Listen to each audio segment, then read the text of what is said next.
enemies, their rivals, but face to face. But they are each other's comfort as well through their enchanted letters. Strange, right? That their rivals, enemies, and each other's comfort at the same time.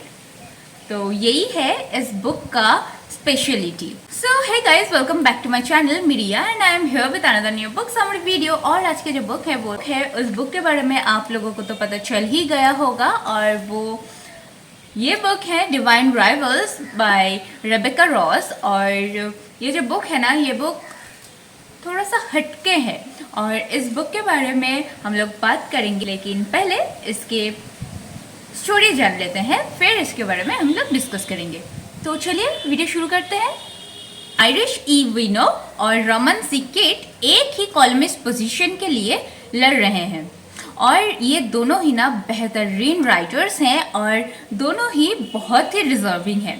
और इसके लिए इन लोगों की जो editor हैं वो ना इन दोनों को एक टास्क देते हैं कि एक्चुअली टेस्ट करने के लिए कि कौन ज़्यादा डिजर्विंग है. तो इन दोनों को ना एक ऐसे लिखने के लिए बोले थे, लेकिन इसी दौरान आयरिश की मदर की डेथ हो जाती है और आयरिश बहुत अकेला हो जाती है. और उसके जो भाई थे ना वो भी वॉर के लिए एज अ सोल्जर गए थे. और एक्चुअली वहाँ पे ना एक वॉर हो रहा है, और वो वॉर दो गॉड्स के बीच में हो रहे हैं. एक है स्काईवर्ड्स के गॉड एनवा और अंडरलिंग की गॉड डेक्रे. इन दोनों के बीच में हो रहे हैं. और आयरिश के जो ब्रदर है ना वो एनवा की तरफ से लड़ने के लिए गए हैं, और वो भी बहुत दिन पहले वो गए थे और उसका कोई अता पता भी नहीं था. वो कोई लेटर भी आयरिश को नहीं भेज रहे थे. तो आयरिश बहुत टेंस भी थे, और ऊपर से उसके मॉम के डेथ की वजह से वो और भी परेशान हो गए थे. वो अकेली हो गई थी. उसके पास एक उसकी ग्रैंड मदर का एक टाइपराइटर थी, और वो टाइपराइटर ना उससे वो लिखती थी, और उसे पता था कि वहाँ पे ना कुछ मैजिक सा होता है, और उसको लगता था कि उसके वार्डरोब में ही कोई मैजिक है, क्योंकि उसके वो जो लेटर्स लिखते थे वो वार्डरोब पे रखते थे और किसी और के पास वो लेटर पहुँच जाते थे. तो आयरिश ना वो उसके ब्रदर को एक लेटर लिखती है और फिर वो वार्डरोब पे रख देती है. और वो लेटर तो किसी के पास पहुंचते हैं, लेकिन वो उसके भाई के पास नहीं पहुंचते हैं.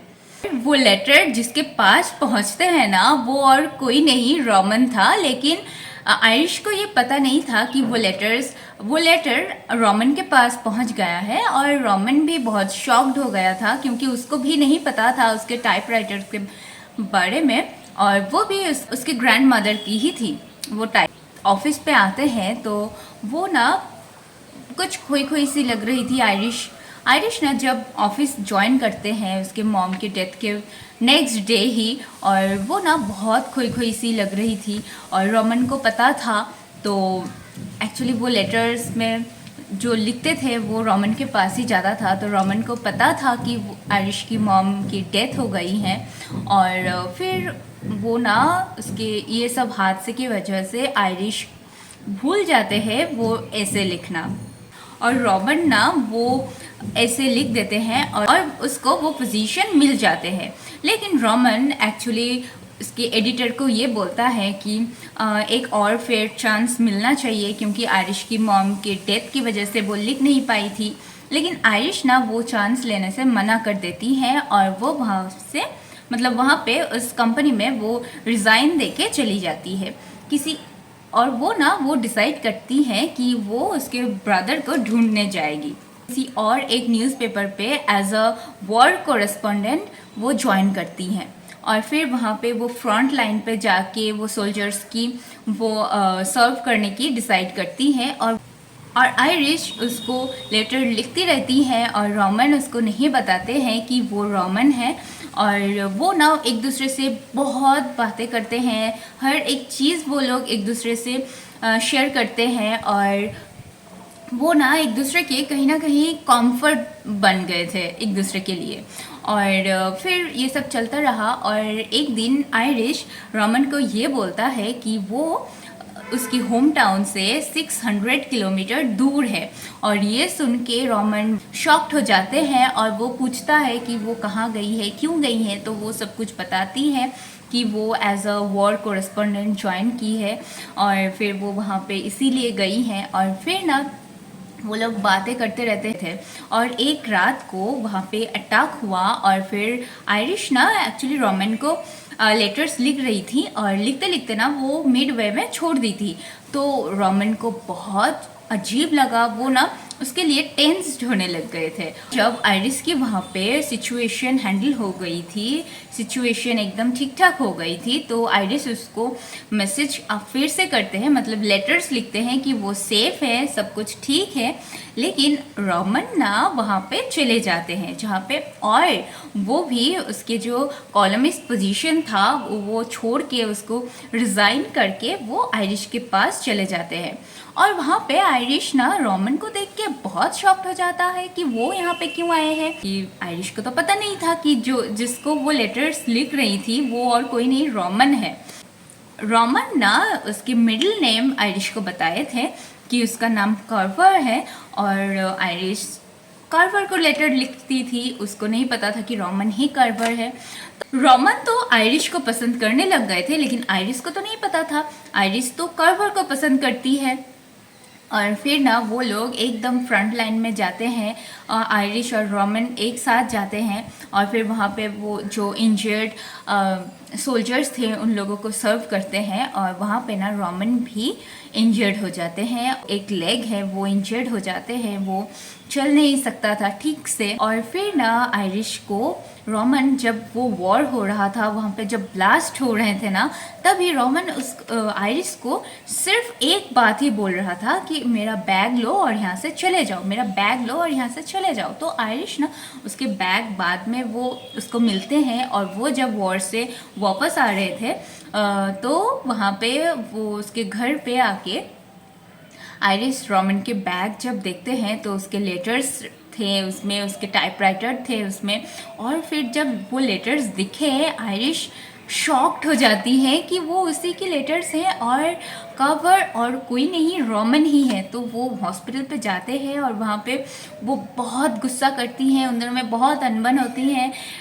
और फिर वो वहाँ से चली आती है और 2 दिन से मिलती नहीं है। तो कार्वर मतलब रोमन बहुत अपसेट हो जाते हैं और फिर ना ये सब बहुत दिन तक नहीं चलते हैं और कुछ ही टाइम में वो लोग सब उन लोगों में ना सब कुछ सॉर्ट आउट हो जाते हैं। और फिर ना वो लोग डिसाइड करते हैं कि वो लोग ना शादी करेंगे, शादी भी कर लेते हैं। और लेकिन शादी के अगले ही दिन वहाँ पे वॉर बहुत सिचुएशन, मतलब वहाँ पे सिचुएशन हैंडल के बाहर हो जाते हैं और वो ना वहाँ पे सब बहुत ब्लास्ट हो रहे थे और उन दोनों को भी वॉर पे जाना पड़ा।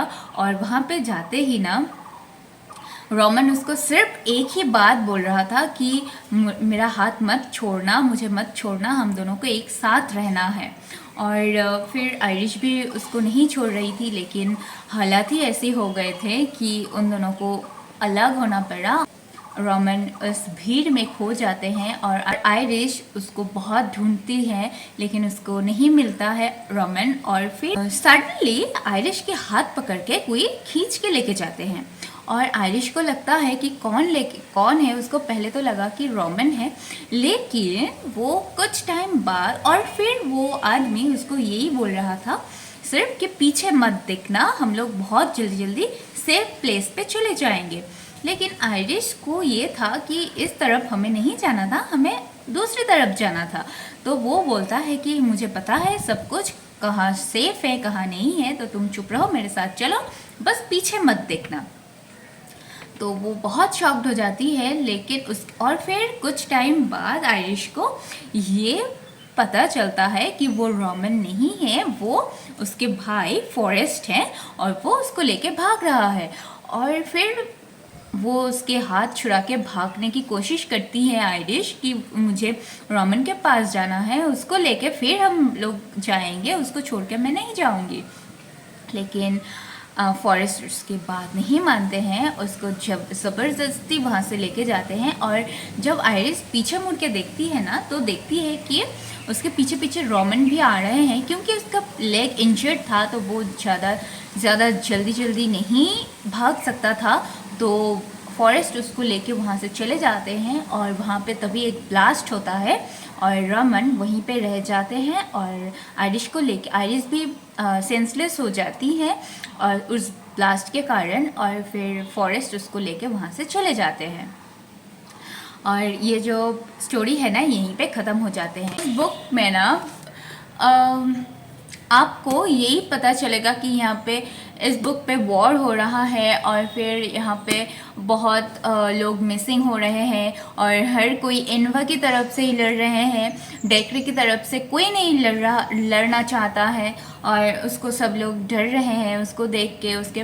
और जो ब्लास्ट होते हैं और फिर जो वहाँ पे रह जाते हैं उसको डेक्रे लेके चले जाते हैं, लेकिन वो लोग उसके साथ नहीं जाना चाहते हैं। ये सब क्यों हो रहा है ये आपको इसके सेकंड पार्ट में पता चलेगा। इस बुक में इतना ही स्टोरी है और ये जो बुक है ना ये बुक बहुत ही अच्छा है, मुझे बहुत ही अलग लगा।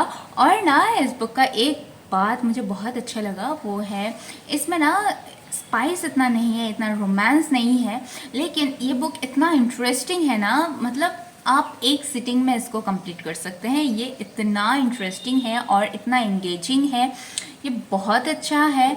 और इसके जो कैरेक्टर्स हैं ना वेल बिल्ड है, मतलब बहुत ही अच्छा है। इसके हर एक इस बुक में जितने सारे भी कैरेक्टर्स हैं ना बहुत ही अच्छे से एक्सप्लेन किया गया है और main characters builds and the way they are talking to each other through the enchanted letters. और मुझे एन्चेंटेड लेटर्स का जो कॉन्सेप्ट है मुझे बहुत अच्छा लगा। और जो और एक बात मुझे और अच्छा लगा और वो सबको ही है, वो है रोमन। और I think every readers read a fictional for man. और आपको अगर आप भी इसके वजह से ही बुक्स पढ़ते हैं, मतलब the way men treated their girls in books और men की जो डेफिनेशन दिया जाता है बुक्स में वो अलग ही होता है। और इस बुक में भी रोमन आपको डिसअपॉइंट नहीं करेंगे और आपको ये जो आदमी है इस बुक में जो मैन है ये आपकी स्टैंडर्ड और 1% हाई कर देगा। और सो गो गर्ल्स रीड दिस बुक और सभी लोग पढ़ सकते हैं। और ये बिलो 18 भी पढ़ सकते हैं क्योंकि इसमें इतना ज़्यादा स्पाइस नहीं है और बहुत ही खूबसूरत सा एक स्टोरी है, बहुत यूनिक सा एक स्टोरी है। मुझे बहुत अच्छा लगा वो एन्चेंटेड लेटर वाला कि मैजिकल थिंग मुझे बहुत अच्छा लगता है। अगर आपको भी मैजिकल थिंग्स पसंद है तो ज़रूर चाहिए। ये एक फैंटेसी नॉवेल है ऑब्वियसली, तो मैजिक तो बनती ही है थोड़ी सी, जो मुझे बहुत पसंद है। तो यस यही था आज का बुक समरी। और अगर आपको पसंद आए तो प्लीज़ एक लाइक कर देना, अगर आप इस चैनल पे नए हो तो सब्सक्राइब प्लीज़ कर देना और भी नए नए बुक समरीज के लिए। और हाँ, इसके अगर सेकेंड पार्ट आप चाहते हो तो सब्सक्राइब ज़रूर कर देना क्योंकि सेकेंड पार्ट भी है इसका और नेक्स्ट वीडियो में इसका सेकेंड पार्ट ही आने वाला है। और तो यस मिलते हैं नेक्स्ट बुक के साथ नेक्स्ट वीडियो में, तब तक के लिए take care, tata, thank you.